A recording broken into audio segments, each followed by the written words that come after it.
Good morning, students.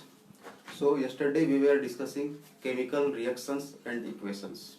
So I have told you chemical reactions are characterized by 5 points. First one I told you evolution of gas. Then second point I told you change in temperature.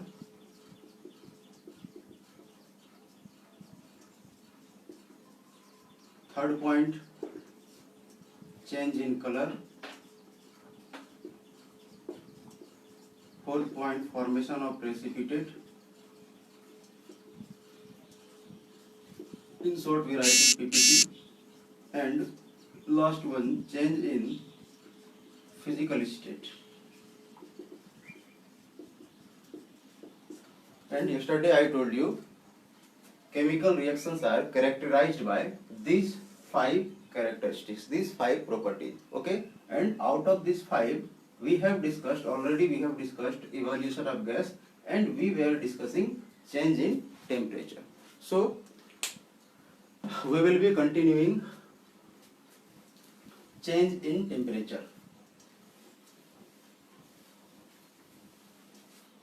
So change in temperature can take place in 2 ways. First one is exothermic process and second one is endothermic process.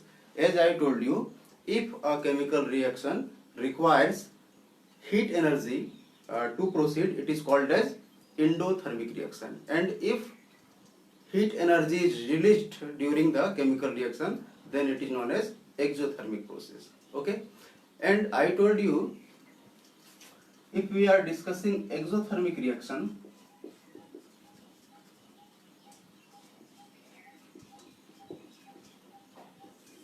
then in exothermic reaction heat is released.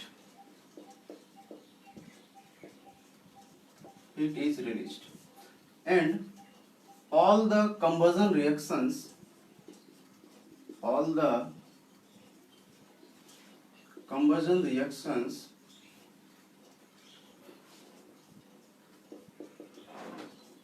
are example of exothermic reaction. Okay, and then second thing I told you, respiration is an example of exothermic reaction. Okay, so this is important question, that respiration is an example of exothermic reaction. So we will discuss how the respiration process is an exothermic example of exothermic reaction. Okay, so we need food to survive. Okay, we daily we used to eat foods. Okay, and foods like chapati, bread, we will say it is rice. Okay, all these food contains starch carbohydrate. Okay, and these starch carbohydrates are complex. So what happens when we intake these foods, then in our stomach digestion takes place. Okay, and during digestion the complex starch carbohydrates decomposes or breaks into simpler carbohydrates like we will say glucose. Okay, so what happens?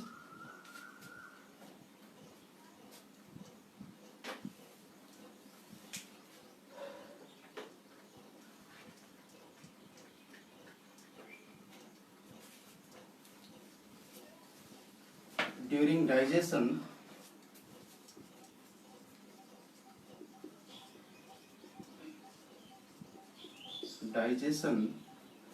complex starch carbohydrate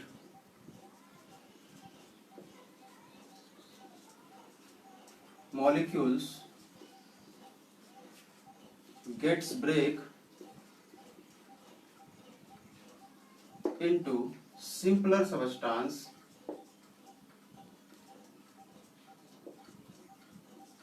as glucose. Clear?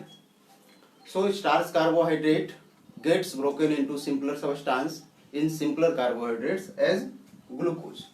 And for respiration we inhale oxygen. So what happens? This glucose combines with the oxygen which we intake or which we inhale during respiration. So glucose is C6H12O6 and this combines with the O2 which we inhale and form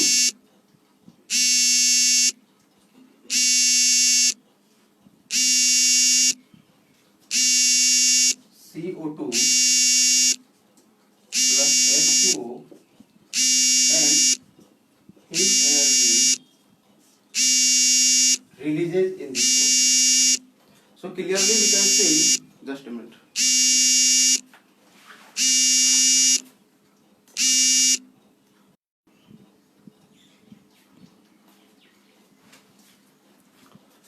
Okay, so respiration is example of exothermic reaction because the food which we intake means most of the time if it is bread, if it is chapati, if it is rice, if it is potatoes, then all this food material contains starch carbohydrate.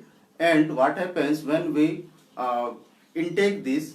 So during digestion, these complex starch carbohydrates gets broken into simpler substances as glucose, and we inhale oxygen. So this glucose combines with the oxygen which we inhales, and after combining, products formed are carbon dioxide plus water, and along with these products heat energy is released. So we say because heat energy is releasing in this process, so respiration is an example of exothermic process, exothermic reaction. Okay, now come to we will say come to endothermic process, endothermic reaction. It was exothermic, now it is endothermic.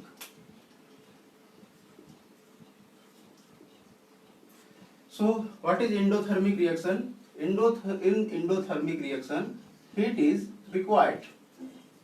Means you have to provide heat so that the reaction will take place. So you have to remember all the decomposition reactions, all the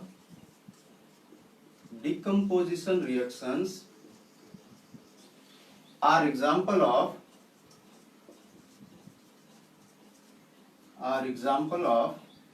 endothermic reaction. Okay, one more thing, photosynthesis.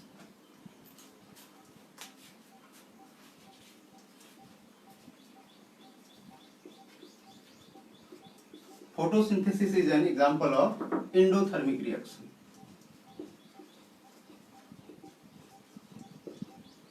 How photosynthesis is an endothermic reaction? We know what is photosynthesis. Photosynthesis is the method by which a plant prepares their food. So for photosynthesis, carbon dioxide is required, and H2O, carbon dioxide plus H2O combines in the presence of sunlight and the chlorophyll present in the leaf to produce oxygen, C6H6O, glucose and oxygen. This oxygen we used to inhale, and this is the food prepared by the plant for themselves. Okay, and to proceed this reaction, sunlight is required, and sunlight is a form of heat energy. So we will say here heat is required, to start the reaction. So photosynthesis is an example of endothermic reaction. Okay, so it was change in temperature. Now we will discuss change in color.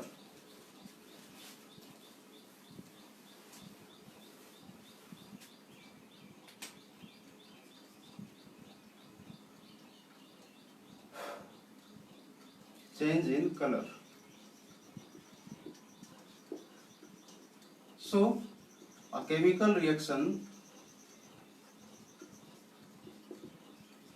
is also characterized by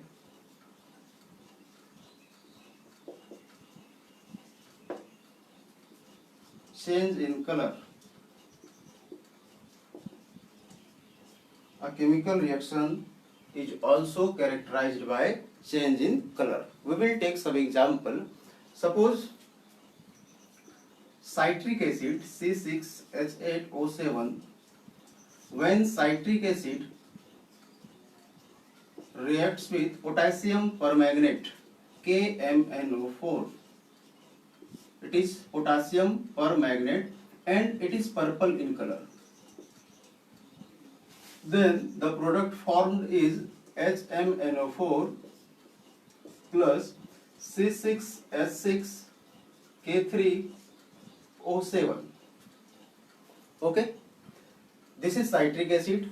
When citric acid reacts with KMnO4, which is purple in color, means suppose in this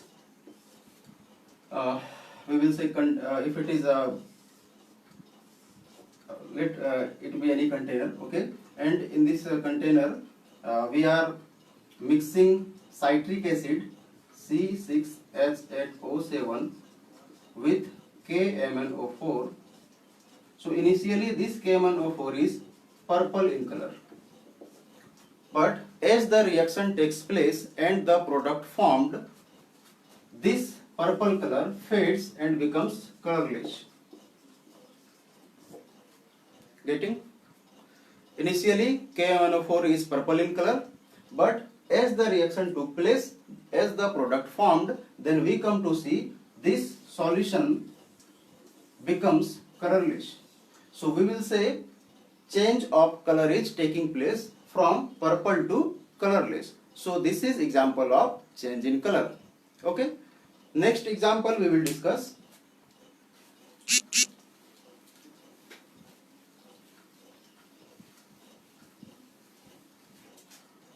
When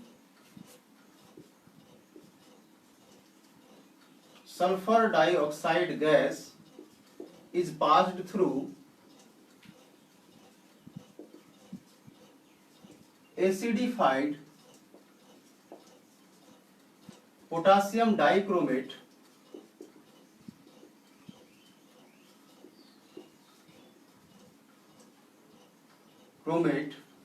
and this potassium dichromate is orange in color. So when SO2 gas, sulfur dioxide gas, is passed through acidified potassium dichromate, its color changes from orange to green. Okay, we will try to write chemical reactions involved in this.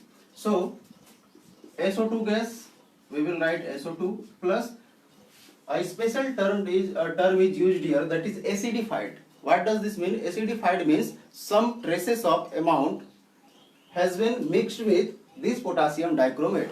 So SO2 plus potassium dichromate is K2Cr2O7, and since it is acidified, means some traces of H2SO4, which is an acid, is mixed with this solution. So what happens? The product formed this time is K2SO4 plus Cr2SO4 whole 3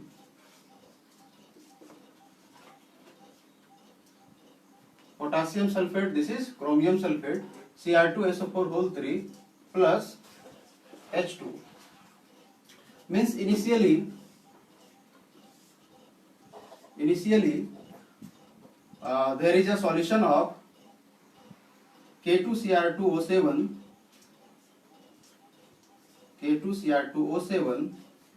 plus H2SO4, and we are passing sulfur dioxide gas through it. So initially its color is orange, but as soon the reaction proceeds and product formed, this time its color changes to green. This is product here. So we will say there is a change in color taking place from orange to green. So this is example of change in color. Okay. So we have discussed change in temperature, change in color, then evolution of gas. Now we will be discussing formation of precipitate.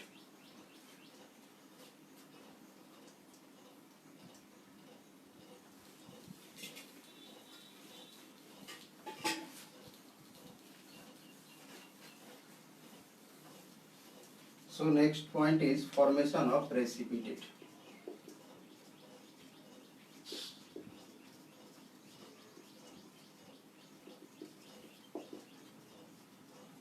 In short, we write PPT for precipitate. At first, we have to understand what is precipitate. Precipitate is the insoluble product formed during a chemical reaction. Precipitate is an insoluble product formed. Okay. So if it is insoluble product, then it is not going to dissolved in the solution, so it will settle down because it is insoluble, so gradually it will settle down. Okay. So we will take example. It is potassium iodide. When it reacts with lead nitrate, the product forms is potassium nitrate and lead iodide. Here this lead iodide is yellow in color, which is yellow precipitate. And one thing we have to keep in mind, when we are representing a precipitate formed, then we put an arrow which is downward direction. So here we will put an arrow, okay, whose head is in downward direction. It indicates that it is settling down because it is insoluble, so it will settle down. Okay, so this is the precipitate formed. So we will say this reaction is example of change in color. Next example we will say barium chloride BaCl2 when reacts with sulfuric acid H2SO4, then barium sulfate forms BaSO4, which is a precipitate, white color precipitate, along with HCl is formed.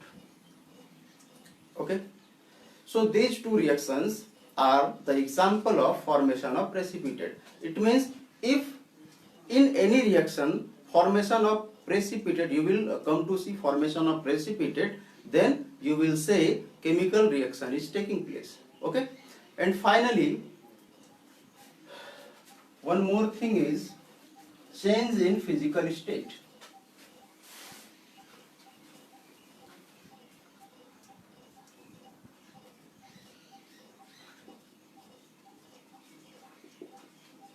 Change in physical state. During chemical reaction, physical state changes. Okay, not necessarily, but sometimes physical state changes. For example, it is a candle.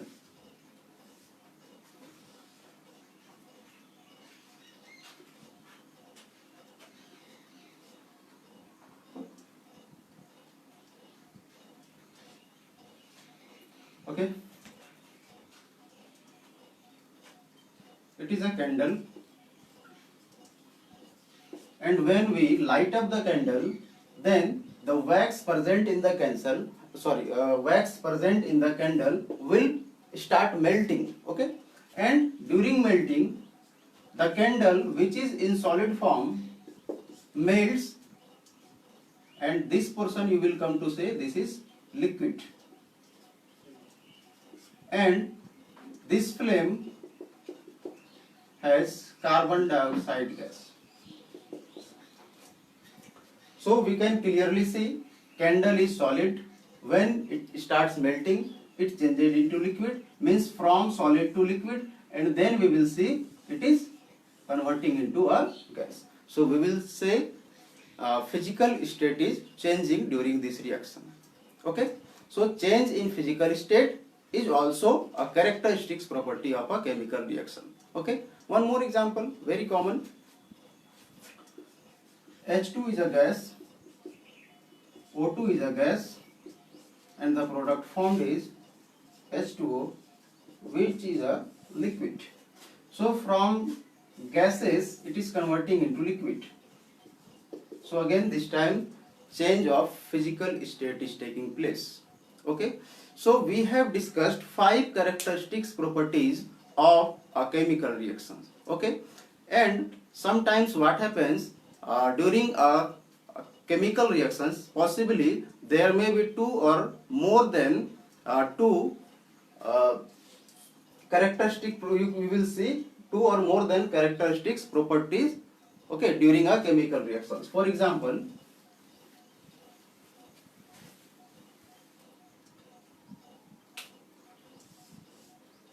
you take zinc granules in a beaker and add some dilute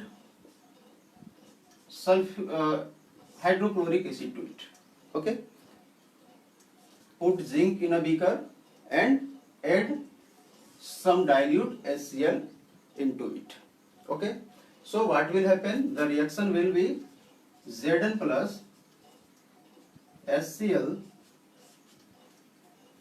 ZnCl2 plus H2 gas will be released. So first thing we will come to see, evolution of gas is taking place here. Evolution of gas is taking place here. Second thing, along with this, heat energy is also produced. During this reaction, heat energy is also produced. So what happens? When you will come to touch, when someone will happen to touch the bottom of the beaker, okay, then he or she will feel hot. Means at the same time evolution of gas is taking place and also change in temperature is taking place. So it is possible that during a chemical reaction more than 2 or 2 characteristics properties can be shown. Okay, now we will discuss chemical equations.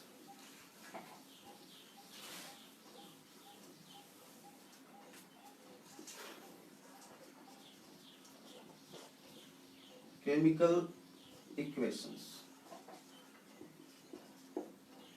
What is chemical equation? Chemical equation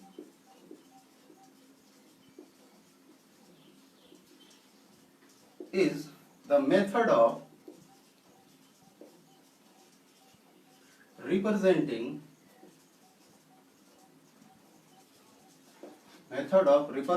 a chemical reaction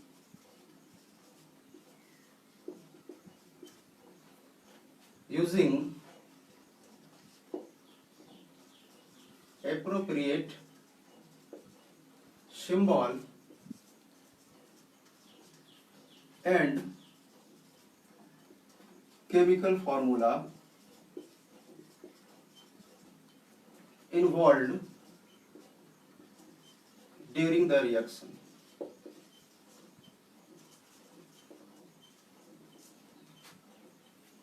Means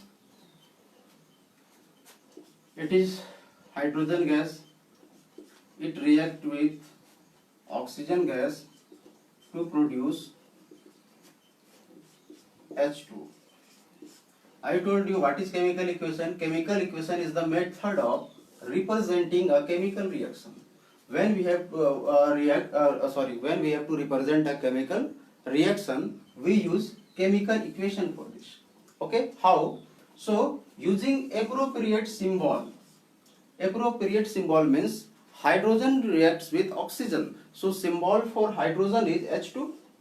H, okay, because it is diatomic in molecular form, so we are writing H2. So appropriate symbol for hydrogen is H, symbol for oxygen is O, and chemical formula. So chemical formula of water is H2O. So I told you chemical equation is the method of representing a chemical reaction. Here we are representing a chemical reaction, okay, of H2 plus O2 to H2O. So how to represent it? Using appropriate symbol means hydrogen is written as H, oxygen is written as O. So we wrote H and O for hydrogen and oxygen, and then chemical formula of water is H2O. So we have written like this. So this is just an example of chemical equation. Okay, this is very basic thing. So we need to explain how to make a chemical equation more and more informative. Our primary goal is to make a chemical reaction more and more informative. Okay, so we will discuss how to make a chemical reaction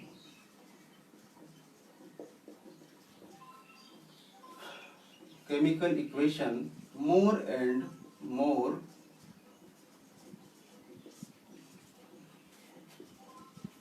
informative in nature, or simply informative. Okay, so we do this by using several things. Means if it is a gas, if it is a solid, if it is a liquid. So we used to write all the physical states. Okay, means H2 was gas, so we wrote gas for this. Oxygen was gas. Okay, so we wrote gas for oxygen. Okay, so mentioning physical states, okay, a chemical equation can be made more informative. But main thing is balancing of chemical equation. Balancing of chemical equation, and after learning this concept of balancing of chemical equation, we will discuss this previous topic, means how to make a chemical equation more and more informative in detail. Okay, so balancing is another way to make a chemical equation more informative. Okay, so at first we will write if it is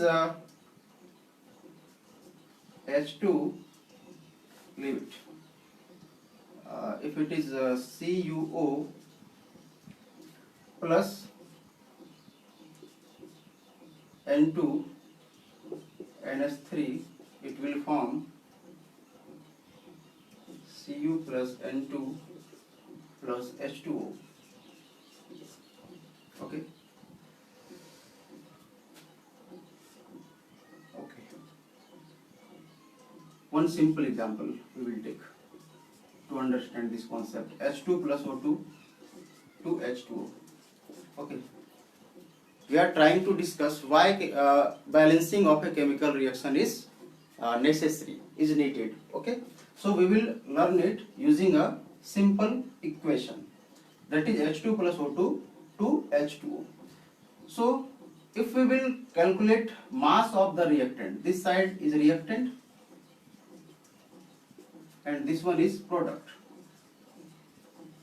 So if we will calculate mass of the reactant side, it will be H2, so it is 2 plus 16 plus 2, 16 into 2, 32,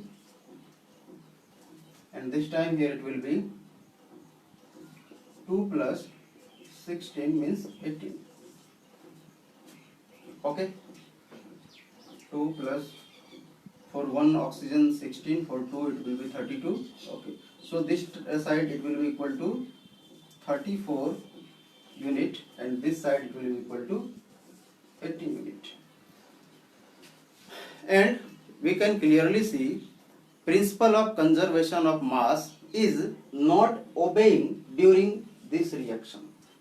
If it is in unbalanced form, if it is not balanced, then it is we will say principle of conservation of mass is not obeying. Okay, what is principle of conservation of mass? Principle of conservation of mass is mass can neither be created nor be destroyed. Okay, so this principle of conservation of mass is also followed by a chemical reaction, means the mass of reactant is equal to the mass of product. Okay, mass of reactant should be equal to mass of product formed. If this will so, means if mass of reactant will be equal to mass of product, then only we will say this is obeying principle of conservation of mass. Okay, but in this reaction we can clearly see mass of reactant is 34 unit while mass of product is 18 unit, means both of these are not equal. So to obey principle of conservation of mass, balancing of a chemical equation is needed. Okay, means if you will balance this reaction, it will be like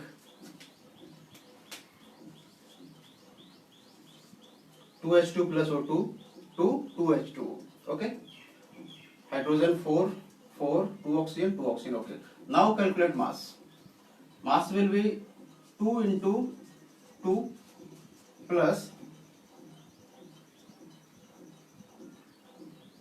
H2 plus O2, H2O2, 2 to 4, okay, 2 to 4, okay. So 4, 16, 32, sorry, will be 32 plus 4 means 36, here it is 36, means this time mass of reactant is equal to 36 unit while mass of product is equal to 36 unit. Now we will say both have same mass, means reactant and product both have same mass. So this time it is obeying principle of conservation of mass. Okay, so for this purpose, okay, we used to balance our chemical reaction. Okay, now we will try to learn balancing of a chemical reaction.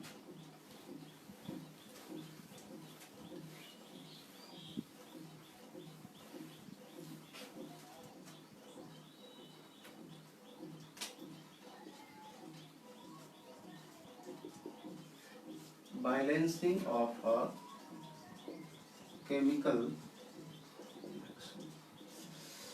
reaction.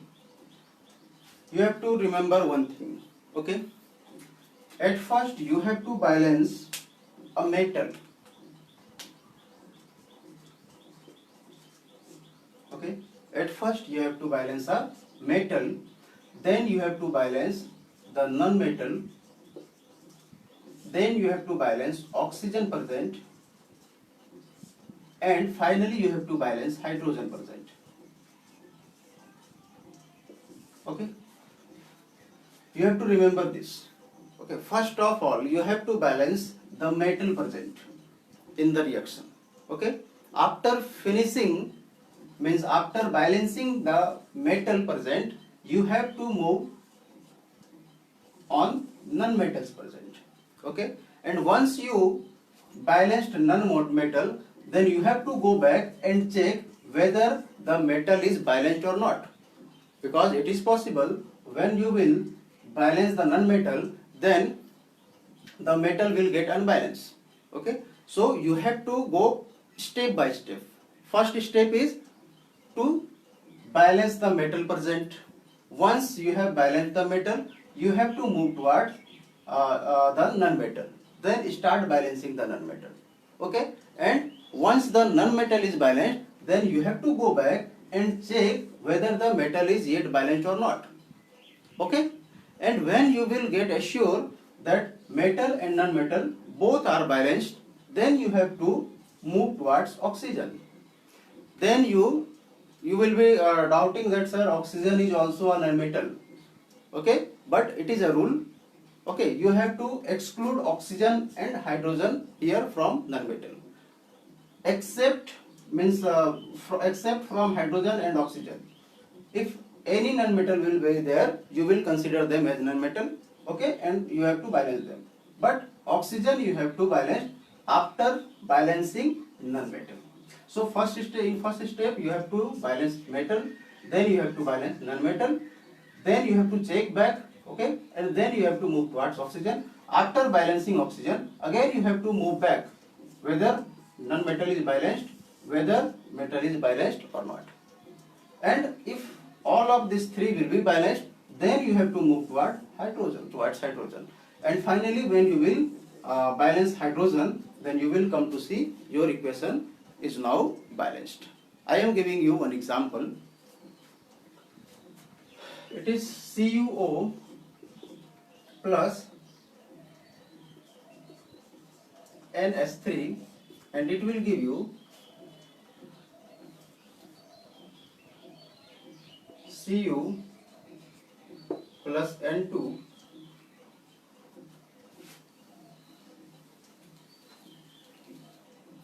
plus H2O. Okay. The rule I told you: metal, then non-metal, then oxygen, then hydrogen. So first check if there is any metal present or not. Okay. Copper is a metal. Okay. Copper is a metal. So we will say copper is the metal present.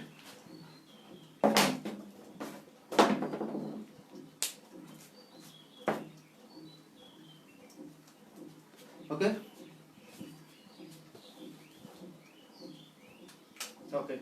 Copper is the metal present. So we have to balance copper first.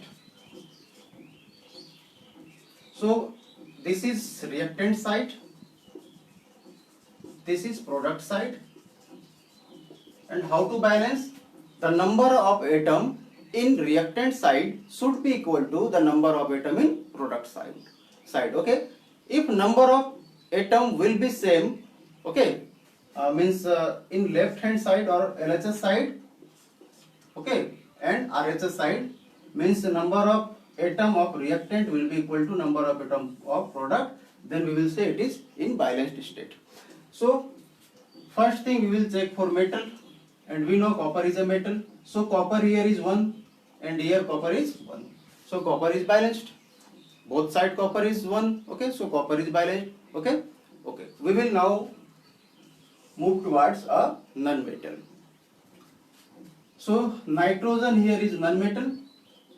So we will try to balance nitrogen. Okay, in left hand side or reactant side, nitrogen is 1 and here it is 2. So we have to balance it by adding 2 before this NH3. Now it will be 2, nitrogen is 2 and nitrogen is 2 here. Now I told you, you have to check back whether metal is balanced or not. Means copper 1, okay. Metal is yet balanced. Okay, metal is still balanced. Then nitrogen is balanced. Then third thing you have to go, you have to check balancing of oxygen. So oxygen here is 1 and oxygen present here is 1. Okay, oxygen is also balanced. Now come to hydrogen. Hydrogen is 3 into 2, 6, and here it is 2. So here it is 6, here it is 2, you have to write 3. So 3 into 6, 3 into 6. Now you will see copper, nitrogen, oxygen, hydrogen in reactant side, and copper, nitrogen, oxygen, hydrogen in product side. Copper is 1, so it is balanced. Nitrogen is 2, nitrogen is 2, so nitrogen is balanced. Hydrogen is 3 into 6, hydrogen is 3 into 6, so hydrogen is balanced. Oxygen is 1, and here it is 3. So we will say oxygen is not balanced this time.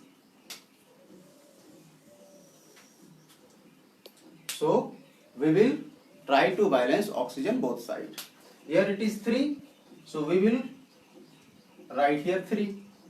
So oxygen, we are multiplying it with 3, so it will become 3. Now oxygen and oxygen is balanced. Nitrogen is balanced.